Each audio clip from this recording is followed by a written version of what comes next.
ನಮ್ಮ ಸಂಸತ್ ನಿಯಮಕ್ಕೆ ಮತ್ತು ನಮ್ಮ ಕಾನೂನಿಗೆ ವ್ಯಾಪ್ತಿಯಲ್ಲಿ ಯಾವ ರೀತಿ ನಡೀತದೆ ಆ ರೀತಿ ಅದನ್ನು ನಾನು ನೋಡಿಕೊಳ್ತೇನೆ. ಸರ್, ಈಗ ಪಾಕಿಸ್ತಾನ ಮತ್ತು ಭಾರತ ಮಧ್ಯೆ ಯುದ್ಧದ ಸನ್ನಿವೇಶ ಇತ್ತು. ಜೊತೆಗೆ ಏನಂದ್ರೆ ಪಾಕಿಸ್ತಾನದವರು ಕದನ ವಿರಾಮ ಉಲ್ಲಂಘನೆ ಮಾಡಿದರು. ನೋಡಿ, ಭಾರತದ ಹಿತ ಮತ್ತು ಭಾರತದ ರಕ್ಷಣೆ ಮಾಡೋದು ನಮಗೆಲ್ಲರ ಆದ್ಯ ಕರ್ತವ್ಯ. ಅದು ನಾವೆಲ್ಲರೂ ಒಗ್ಗಟ್ಟಾಗಿದ್ದುಕೊಂಡು ಕೇಂದ್ರ ಸರ್ಕಾರ ಏನು ತೀರ್ಮಾನ ತೆಗೆದುಕೊಳ್ತದೆ, ಅದು ಸರ್ವಪಕ್ಷ ಸಭೆಗಳಲ್ಲಿ ಏನು ತೀರ್ಮಾನ ಆಗ್ತದೆ, ಆ ತೀರ್ಮಾನಕ್ಕೆ ಬದ್ಧರಾಗಿ ನಮ್ಮ ಸೈನಿಕರಿಗೆ ಒಂದು ನೈತಿಕ ಧೈರ್ಯ ಕೊಡುವಂಥ, ನೈತಿಕ ಪ್ರೋತ್ಸಾಹ ಕೊಡುವಂಥ ಒಂದು ನಮ್ಮ ಸೈನಿಕರ ರಕ್ಷಣೆಗೆ ನಾವು ಪ್ರಾರ್ಥನೆ ಮಾಡೋದ ಕೆಲಸ ಈ ದೇಶದ ಪ್ರತಿಯೊಬ್ಬರು ಕೂಡ ನಾಗರಿಕರು ಮಾಡ್ತಾ ಇದ್ದಾರೆ. ನಮ್ಮ ಇಡೀ ದೇಶ ಇವತ್ತು ಒಗ್ಗಟ್ಟಿನಲ್ಲಿ ಈ ಸಂದೇಶವನ್ನು ಕೊಡ್ತಾ ಇದೆ. ಯಾರು ನಮ್ಮ ದೇಶದಲ್ಲಿ ಬಂದು ಭಯೋತ್ಪಾದನೆ ಮಾಡ್ತಾರೆ, ಯಾರು ನಮ್ಮಲ್ಲಿ ಬಂದು ತೊಂದರೆ ಕೊಡ್ತಾರೆ, ಯಾರಕ್ಕೆ ಬೆಂಬಲ ಕೊಡ್ತಾರೆ, ಯಾರದಕ್ಕೆ ಬೆಂಬಲ ಕೊಡ್ತಾರೆ, ಅವರ ಉದ್ದೇಶ ಏನು? ನಮ್ಮ ದೇಶದಲ್ಲಿ ನಾಗರಿಕವಾದ ಒಂದು ಸಿವಿಲ್ ವಾರ್ ನಡಿಬೇಕು, ಧರ್ಮದ ಸಮಸ್ಯೆ ಉಂಟು ಮಾಡಬೇಕು, ಅದು ಮತ್ತು ಪ್ರಶ್ನೆ ಕೆಟ್ಟಿ ಜನರ ಮಧ್ಯೆ ಗಲಾಟೆ ಆಗಬೇಕೆಂಬ ಒಂದು ಉದ್ದೇಶ ಮುಖಾಂತರವೇ ಎಲ್ಲ ಭಯೋತ್ಪಾದನೆ ಮಾಡುವಂಥದ್ದು. ಆ ಭಯೋತ್ಪಾದಕರ ಉದ್ದೇಶ ಏನಿದೆ ಅದನ್ನು ಈಡೇರಿಸಲು ನಾವು ಯಾರು ಕೂಡ ನಮ್ಮ ಈ ದೇಶದಲ್ಲಿ ಅವಕಾಶ ಮಾಡಬಾರ್ದು. ಸೊ ನಾವು ಆಡೋ ಪ್ರತಿಯೊಂದು ಮಾತು, ನಾವು ಮಾಡೋ ಪ್ರತಿ ಕೆಲಸ, ನಾವು ಸಮಾಜವನ್ನು, ದೇಶವನ್ನು ಕಟ್ಟುವ ಕೆಲಸ ಆಗಬೇಕು ಹೊರತು ನಮ್ಮ ದೇಶವನ್ನು ಮತ್ತು ಸಮಾಜವನ್ನು ಬಿಗುಡಾಯಿಸೋ ಕೆಲಸ ಯಾರಿಂದಲೂ ಕೂಡ ಆಗಬಾರ್ದು. ನಿಜವಾದ ದೇಶ ಪ್ರೇಮ ಯಾವುದು ಅಂತ ಹೇಳಿದರೆ ಸಮಾಜಕ್ಕೆ ಮತ್ತು ಸಮಾಜ ಹಿತಾಸಕ್ತಿಗೆ ಮತ್ತು ಸಮಾಜದ ಸರ್ವವನ್ನು ಕೂಡ ಒಟ್ಟುಗೂಡಿಸುವಂಥ ಮಾತುಗಳೇ ಅದು ದೇಶ ಪ್ರೇಮದ ಮಾತುಗಳನ್ನು ಹೇಳಲಿಕ್ಕೆ ನಾನು ಇವತ್ತು ಬಯಸ್ತೇನೆ. ಇವತ್ತು ಮಾನ್ಯ ವಿಧಾನಸಭಾ ಸಭಾಪತಿಗಳಾದ UT ಖಾದರ್ ಸಾಹೇಬರು ನಮ್ಮ ಬಿಜಾಪುರ ಜಿಲ್ಲೆಗೆ ಆಗಮಿಸಿದ್ರು. ಅದೇ ಥರನಾಗಿ ಬಿಜಾಪುರಿನ ಇವತ್ತು APJ ಅಬ್ದುಲ್ ಕಲಾಂ ಚೌಕ್ ಬೈಪಾಸ್ನಲ್ಲಿ ನಾವು ಭೇಟಿ ಮಾಡಿ ಅವ್ರಿಗೆ ಒಂದು ಮನವಿ ಕೊಟ್ವಿ MMDC ವತಿಯಿಂದ. ಏನಪ್ಪ ಅಂತಂದರೆ, ಈಗ ನಮ್ಮ ನಗರ ಶಾಸಕ ಬಸನಗೌಡ ಯತ್ನಾಳ್ ನಿರಂತರವಾಗಿ ಒಂದು ಧರ್ಮದ ವಿರುದ್ಧ ಅವಹೇಳನಕಾರಿಯಾಗಿ ಮಾತನಾಡುವುದು ಮತ್ತು ಅವರು MLA ಆಗಿ ಪ್ರಮಾಣ ವಚನ ಸ್ವೀಕರಿಸುವಾಗ ಪ್ರಮಾಣ ಪಡೆದುಕೊಂಡಿದ್ದರು. ಯಾವುದೇ ಧರ್ಮದ ಜಾತಿ ವಿರುದ್ಧ ಮಾಡೋದಿಲ್ಲ, ಸರ್ವರಿಗೂ ಸಮಾನ ಹಕ್ಕನ್ನು ನೀಡುತ್ತೇನೆಂದು ಅವರು ಏನು ಪ್ರಮಾಣ ಪಡೆದಿದ್ದರು, ಆ ಪ್ರಮಾಣವನ್ನು ಉಲ್ಲಂಘಿಸಿದ್ದಾರೆ. ತಕ್ಷಣ ಇವರಿಗೆ MLA ಪದದಿಂದ ಅವ್ರಿಗೆ ಡಿಸ್ಕ್ವಾಲಿಫೈ ಮಾಡಬೇಕಂತೇಳಿ ಸ್ಪೀಕರ್ ಅವರ ಮುಖಾಂತರ ನಾವು ಮನವಿ ಸಲ್ಲಿಸಿದ್ದೇವೆ. ಇಲ್ಲ, ಅವು ಏನು ಮಾತಾಡಲಿ. ಇಲ್ಲಿ ಹೊರಗಡೆ ಒಂದು ಧರ್ಮಕ್ಕೆ ಅವರೇ ಅವಹೇಳನವಾಗಿ ಮಾತಾಡ್ಯಾರಲ್ಲ, ಅದನ್ನು ತಪ್ಪಿದ.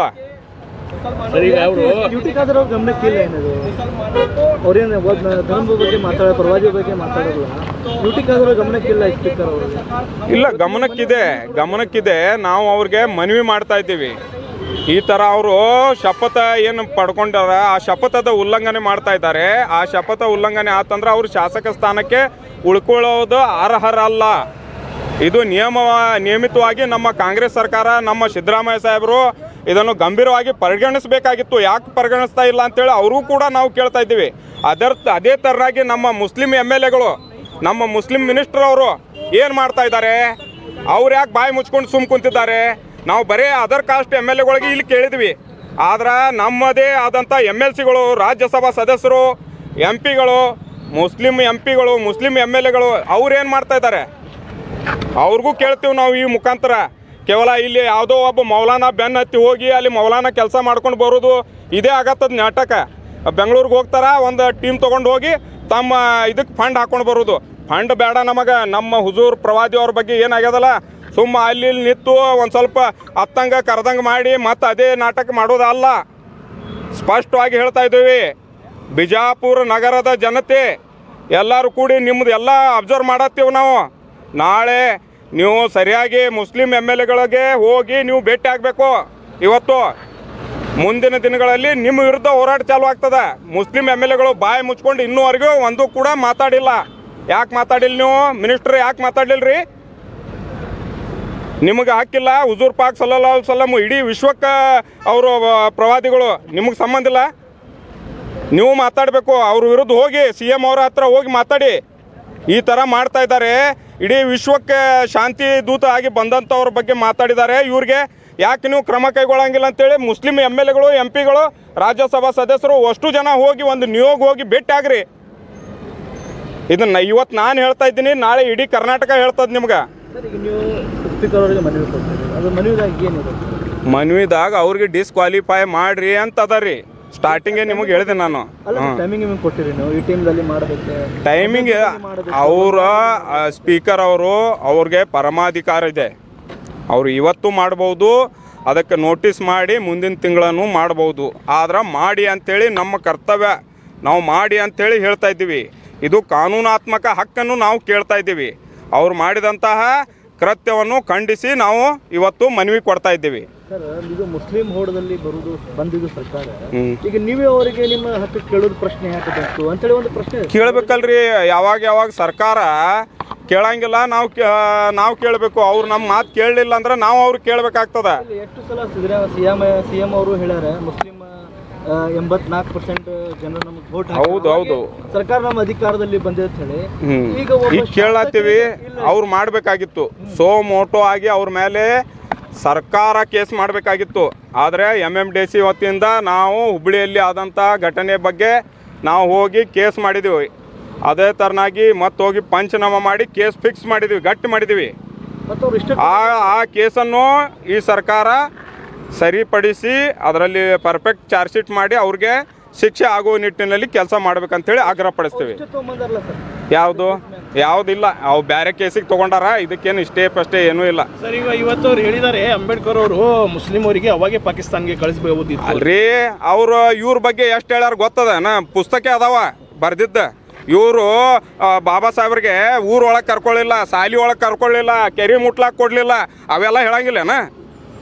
ಇನ್ನೂ ಆದರೂ ಇಲ್ಲೇ ನಡ್ರಿ, ಇಲ್ಲೇ ಹಳ್ಳಿಗಳೊಳಗೆ ಅಸ್ಪೃಶ್ಯತೆ ಅದ ಗೊತ್ತದೇನು ಅವ್ರಿಗೆ? ಬಸವನಗೌಡ್ರಿಗೆ ನೋಡ್ತಾರ ಅಸ್ಪೃಶ್ಯತೆ ಆಚರಣೆ ಅದ. ಇನ್ನೂ ಬಾಬಾ ಸಾಹೇಬ್ ಅಂಬೇಡ್ಕರ್ ಅವರ ಕುಡಿಗಳು ಇನ್ನೂ ಆದರೂ ಹೊರಗೆ ಹೊರಗೆ ಕೂತು ಚಾ ಕುಡಿತಾರೆ ಹೋಟೆಲ್ ಒಳಗೆ ಹೊರಗೆ. ಅದು ಗೊತ್ತಾಗಂಗಿಲ್ಲ. ಅವ್ರು ಏನು ಹೇಳ್ಯಾರ, ನಾಗ್ಪುರ ಒಳಗೆ ಅವರು ಪ್ರಮಾಣ ವಚನ ಸ್ವೀಕರಿಸಿದ್ರು. ಆ ಪ್ರಮಾಣ ವಚನೊಳಗೆ 21 ಏನಿದ್ದು ಅವು ಶಪಥಗಳು ಅವು ಗೊತ್ತದಾವ, ಅವು ಓದ್ರಿ. ಈ ನಮ್ಮ ದಲಿತ ಸಮುದಾಯದ ಮುಖಂಡರುಗಳಿಗೆ ಕೇಳ್ತೀನ, ನೀವು ಯಾಕೆ ಸುಮ್ ಕೂತೀರಿ? ಇಷ್ಟೆಲ್ಲ ಸುಳ್ಳು ಹೇಳ್ತಾನವ. ನಿಮಗೆ ಬಾಯಾಗೇನು ಲಡ್ಡು ಇಟ್ಕೊಂಡ್ರಿ? ತೆಗೀರಿ ಬಾಯಾಗಿನ ಲಡ್ಡು, ಮಾತಾಡ್ರಿ ಅವಂಗ. ಏನೇನದ, ಎಷ್ಟು ಅನ್ಯಾಯ ಆಗ್ಯದ. ಸಾವಿರಾರು ವರ್ಷಗಟ್ಟಲೆ ನಿಮಗೆ ಊರು ಹೊರಗೆ ಇಟ್ಟಿದ್ರು. ಆಮೇಲೆ ಎಲ್ಲ ಇಸ್ಲಾಂ ಧರ್ಮ ಬಂದಾಗ ನಾವು ಕೂಡ ಮಾಜಿ ದಲಿತರು. ನಾವೇನು ಅರಬಸ್ತಾನ ಪಾಕಿಸ್ತಾನದಿಂದ ಬಂದವರು, ಇರಾನ್ ಇರಾಕ್ದಿಂದ ಬಂದವರಲ್ಲ. ನಾವು ಈ ದೇಶದ ಮೂಲ ನಿವಾಸಿಗಳು, ಇಲ್ಲೇ ಹುಟ್ಟಿ ಬೆಳೆದವರು. ಇಸ್ಲಾಂ ಬಂದಾಗ, ಸಮಾನತೆ ಬಂದಾಗ ನಾವು ಇಸ್ಲಾಂ ಧರ್ಮ ಸ್ವೀಕರಿಸಿದ್ವಿ. ಈ ಥರ ಮಾತಾಡಿದ್ರಿಂದ ಏನೂ ಆಗಂಗಿಲ್ಲ. ಎಲ್ಲರಿಗೂ ಇತಿಹಾಸ ಗೊತ್ತದ. ಇತಿಹಾಸ ಗೊತ್ತಿದ್ದವ್ರು ಹೇಳ್ಬೇಕು. ಇಟ್ಕೊಂಡು ಮಾತಾಡ್ತಾರೆ. ಫುಲ್ ಹಾಪದಾನ್ರಿ ಅವ. ಇವತ್ತು ಹೇಳಿದ್ ನಾಳೆ ಹೇಳಂಗಿಲ್ಲ. ನಾನೇ ಹೇಳಿಲ್ಲ ಅಂತನವ. ಅವನ್ ಚಾಣ ಅದಾನ. ಅವ್ನು ಬೆನ್ನ ಹತ್ತಿ ಎಲ್ಲ ಮೀಡಿಯಾದ ಮೈಕ್ ಓದು ಮುಂದಿನ ಹುಡುಗರು ಹುಯ್ ಮಾಡಿದ ಅಂದ್ರೆ ಏನು ಬೇಕಾದ್ ಮಾತಾಡ್ತಾನವ. ಮಹಾತ್ಮ ಗಾಂಧಿ ಬಗ್ಗೆನೂ ಹಗುರವಾಗಿ ಮಾತಾಡಿದ್ದಾರೆ ಸರ. ಅವು ಯಾರ ಮುಂದೆ ನೀವು ಏನು ಕೇಳ್ತೀರಿ ಅದ್ರ ಬಗ್ಗೆ ಹಗುರವಾಗಿ ಮಾತಾಡೋದ್ರಿಂದ ಅವ ಒಂದು ಏನಾಗ್ಯದ ಅವಂಗ ಹುಕ್ಕಿ ಹೇಳ್ತದಂತಾರಲ್ಲ, ನಿತ್ತಲ್ಲೇ ಹುಕ್ಕಿ ಅಂತಾರಲ್ಲ, ಹಂಗೈತೆ ಅವಂಗ. ಮೈಕ್ ಓತಂದ್ರೆ ಏನು ಬೇಕಾದ ಬಾಯಾಗ ಬರ್ತದ ಅದು ಹೇಳೋದು. ಅವಂಗ ಎಲ್ಲರೂ ಹೇಳ್ಯಾರ ತೆಲಿಗೆ ಬಾಯಿ ಕನೆಕ್ಷನ್ ಇಲ್ಲ ಅಂತೇಳಿ. ಏನು ಬೇಕಾಗ್ಯದ, ಮೀಡಿಯಾಗೂ ಒಂದು ಸ್ವಲ್ಪ ಮಸಾಲ ಬೇಕಾಗಿರ್ತದ ದಿನ ಬೆಳಗಾದ್ರೆ. ಅದು ಓಡಿಸೋದು ನೀವು ಬಿಡ್ರಿ. ನಾಳಿಂತ್ರ ಅವ್ನು ತೋರಿಸೋದು ಅದು ತಾನೇ ಕಂಡಮ್ ಆಗಿ ಹೋಗ್ತದ. ಅಲ್ಲ ಸರ್, ಇವರು ಸಿಎಂ ಪಾಕಿಸ್ತಾನ ಏಜೆಂಟ್ ಅಂತಾರೆ, ಕಾಂಗ್ರೆಸ್ ಪಾರ್ಟಿಗೆ ಪಾಕಿಸ್ತಾನ ಪಾರ್ಟಿ ಅಂತಾರೆ ಸರ. ಯಾಕೆ ಕಾಂಗ್ರೆಸ್ ಸುಮ್ ಕೂತಿದ್ದಾರೆ? ಒಬ್ಬ ಹುಚ್ಚ ಇರ್ತಾನ್ರಿ. ಹುಚ್ಚಿನ ಕೈಯಾಗ ಒಂದು ಕಲ್ಲು ಇರ್ತದ. ಅದು ಇವಂಗೆ ಬೀಳ್ತದೋ ಅವ್ಗೆ ಬೀಳ್ತದೋ ಗೊತ್ತಿಲ್ಲ. ಹುಚ್ಚಿನ ಕೈಯಾಗಿನ ಕಲ್ಲು ಇದ್ದಂಗೆ ಅದು ಯಾಕಡೆ ಬೀಳ್ತದ ಗೊತ್ತಿಲ್ಲ ಏನ್ರಿ? ಹುಚ್ಚಿನ ಕೈಯಾಗಿನ ಕಲ್ಲು ಅದು ಯಾಕಡೆ ಬೇಕಾದ ಬೀಳ್ತದ ಅದು ಕಲ್ಲ.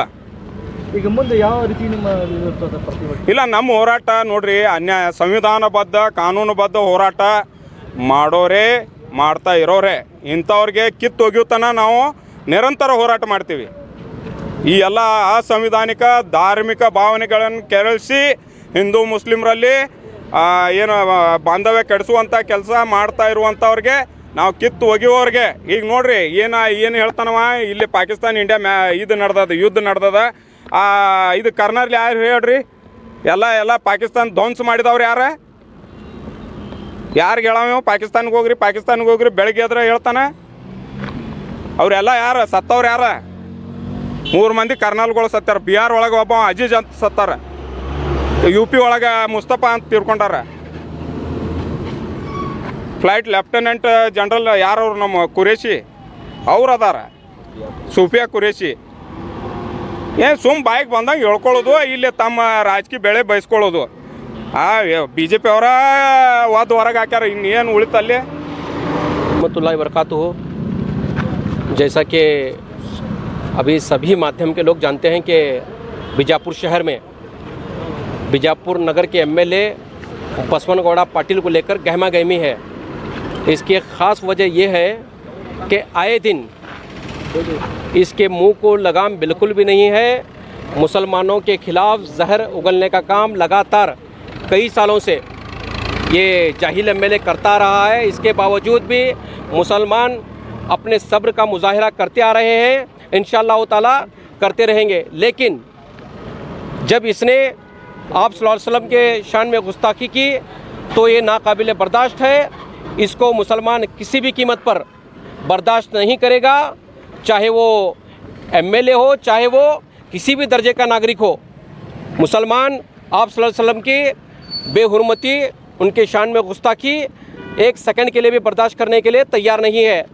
लेकिन सवाल ये उठता है कि कर्नाटक में एक सेकुलर सरकार, कांग्रेस सरकार, एक सेकुलर जो सेकुलरिज्म को बढ़ावा देने वाली सरकार है, वो आखिर खामोश क्यों है? वो एक क्यों कम्युनल राइट्स को बढ़ावा देने वाला, कम्युनल राइट्स को तरजीह देने वाला MLA जो आए दिन संविधान की धज्जियाँ उड़ाने वाला, अपने आप को संविधान से ऊपर बताने वाला, कांग्रेस सरकार को अपनी जूती की नोक पर रखने वाला, ऐसे MLA को तरजीह क्यों दे रही है? ऐसे MLA को बढ़ावा क्यों दे रही है? एक सवालिया निशान है। मुसलमान कर्नाटक सरकार को, कांग्रेस को भर भर के वोट दे करके कर्नाटक में सरकार इसलिए बनाया है ताकि कर्नाटक में अमन और शांति, सेकुलरिज्म का मुजाहिरा करते हुए एक अमन और शांति का सरकार बनी रहे। लेकिन उसके बनिस्बत बीजापुर डिस्ट्रिक्ट में, कर्नाटक में आए दिन बीजापुर शहर का एक जाहिल MLA जो आए दिन जहर उगलने का काम कर रहा है, इसमें कहीं ना कहीं सरकार, कांग्रेस सरकार फेलियर है। सिद्धरामैया सरकार फेल हो चुके हैं। मैं ये खुलकर कहना चाहूँगा कि सिद्धरामैया सरकार बसवन गौड़ा पाटिल के मामले में पूरी तरह फेल हो चुके हैं और कहीं ना कहीं मुसलमान आज नाराज़ है। ये खामोश तमाशबीन सरकार आखिर इसको क्यों बढ़ावा दे रही है? इसके पीछे क्या राज है? क्या ये कम्युनल राइट्स करवाना चाहते हैं? जिस तरह हुबली में मुसलमान परेशान हुए BJP सरकार में, क्या कांग्रेस सरकार में मुसलमानों को, बीजापुर डिस्ट्रिक्ट के मुसलमानों को परेशान करने का कुछ मंसूबा बना है? क्या मिली जुली सरकार? ऐसा लग रहा है कि इस खामोशी से कहीं ना कहीं ये मालूम हो रहा है कि सिद्धरामैया कांग्रेस सरकार कम्युनल राइट्स को बढ़ावा देने के चक्कर में है। अगर ऐसा नहीं है तो हम सिद्धरामैया सरकार से ये मुअद्दिबाना गुजारिश करते हैं कि इसे फ़ौरन गिरफ्तार किया जाए और इसके मुंह पर लगाम लगाई जाए। मैं आपके माध्यम से, और हमने अभी अभी आपने देखा है UT खादर साहब को, कर्नाटक के स्पीकर साहब को भी हमने मनवी दी है और तुरंत इमीडिएटली इस पर कार्रवाई करने की अपनी बात रखी है। MMDC इस जाहिल MLA को सबक सिखाने का काम इंशाअल्लाह ताला लगातार करते रहेगी और इसको, इस मामले को पाए तकमील तक पहुंचाने के लिए MMDC सक्षम है। अस्सलाम वालेकुम।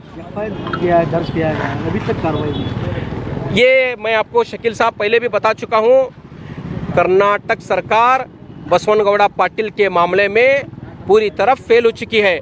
मुसलमान कहीं ना कहीं नाराज़ है और ये मैं अपनी बात खुलकर रखना चाहूँगा कि जो तमाशबीन बनकर जो तमाशा देख रहे हैं, और शर्म आनी चाहिए जितने भी मुसलमान MLA हैं कर्नाटक में, मिनिस्टर हैं, उनको चुल्लू भर पानी में डूब मरना चाहिए।